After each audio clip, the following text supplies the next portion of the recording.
এই তুমি কি বলো? এই মহিলার জামাই থাকে কাতার, ধরছে নতুন ঢাকা। এই মহিলার সাগরে দিতে কাতার দিতে আইসা হালকা করে করছে। প্রিয় দর্শক, ভিডিওটা আগে ব্যাপক পরিমাণ শেয়ার করুন, তারপর ভিডিওটা দেখুন। এ ভাই তোমার বাড়ি কই? ঘটনা হচ্ছে কাহিনী কি? তোমার বাড়ি ময়মনসিং থেকে তুমি এখানে কে এসো?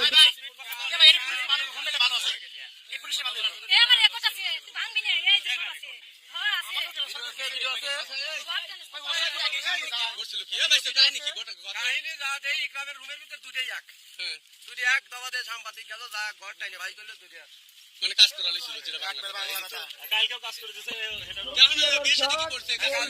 জামাই থাকে কাতার, ধরছে নতুন বাচ্চা। তুই আমাদের এলাকার ছোট ভাই, তুই এই নাশকতা করো। এর আগে কাতার দিতে আইসা হালকা করে করছে। প্রিয় দর্শক, ভিডিওটা আগে ব্যাপক পরিমাণ শেয়ার করুন, তারপর ভিডিওটা দেখুন। এ ভাই তোমার বাড়ি কই? সচেতন হয়। আমরা চাই না যে তোমার বাড়ি ময়মনসিং থেকে তুমি এখানে কে এসো? এরকম ঘটনা না ঘটে।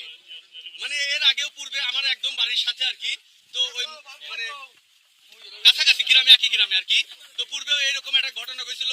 মানে বিয়ে ছাড়াই আর কি হচ্ছে, বিয়ে ছাড়াই মানে একসাথে থাকতো, সম্পর্ক যেটা পরকীয়া সম্পর্ক বলে।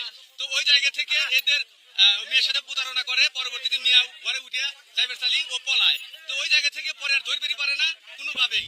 ওর তো সতর্ক জামাই থাকে কাতার, ধরছে নতুন বাচ্চা। এত ভালোবাসা এই মহিলার সাগরে দিতে চাইছিল সাঁতার দিতে আইসা হালকা করে করছে। প্রিয় দর্শক, ভিডিওটা আগে ব্যাপক পরিমাণ শেয়ার করুন, তারপর ভিডিওটা দেখুন। এ ভাই তোমার বাড়ি কই? আমরা বিয়ে চাই, শুধু কথা না, বিয়ে চাই। তোমার বাড়ি ময়মনসিং থেকে তুমি এখানে কে এসো? গ্রামের বাড়ি না? গ্রামের বাড়ি কোথায়? আপনার 3 মিনিট পর আগে ওই যে আমাদের এই গ্রামে আরামদাদা না, ওই সামনে বসে আছে চেয়ার বাইরে করতেছে দাঁড়িয়ে। ও আচ্ছা, দা শুরু হইছে। এই ঘটনা কি সত্যি? ঘটনা কি সত্যি? কত কয় এটা সত্যি? এটা কয় ভিডিও আছে আমাদের কাছে, ওই যে বড় ভাইয়ের কাছে যে সাংবাদিক আছে, এখানে সবাই উপস্থিত, গ্রামের এখানে সবাই উপস্থিত আছে। এই মহিলার জামাই থাকে কাতার, ধরছে নতুন বাচ্চা। এই মহিলার সাগরে দিতে চাইছিল সাঁতার দিতে আইসা হালকা করে করছে। প্রিয় দর্শক, ভিডিওটা আগে ব্যাপক পরিমাণ শেয়ার করুন, তারপর ভিডিওটা দেখুন। এ ভাই তোমার বাড়ি কই? আচ্ছা, এটা হচ্ছে তোমার বাড়ি ময়মনসিং থেকে তুমি এখানে কে এসো? প্রবাসী বউয়ের সাথে কট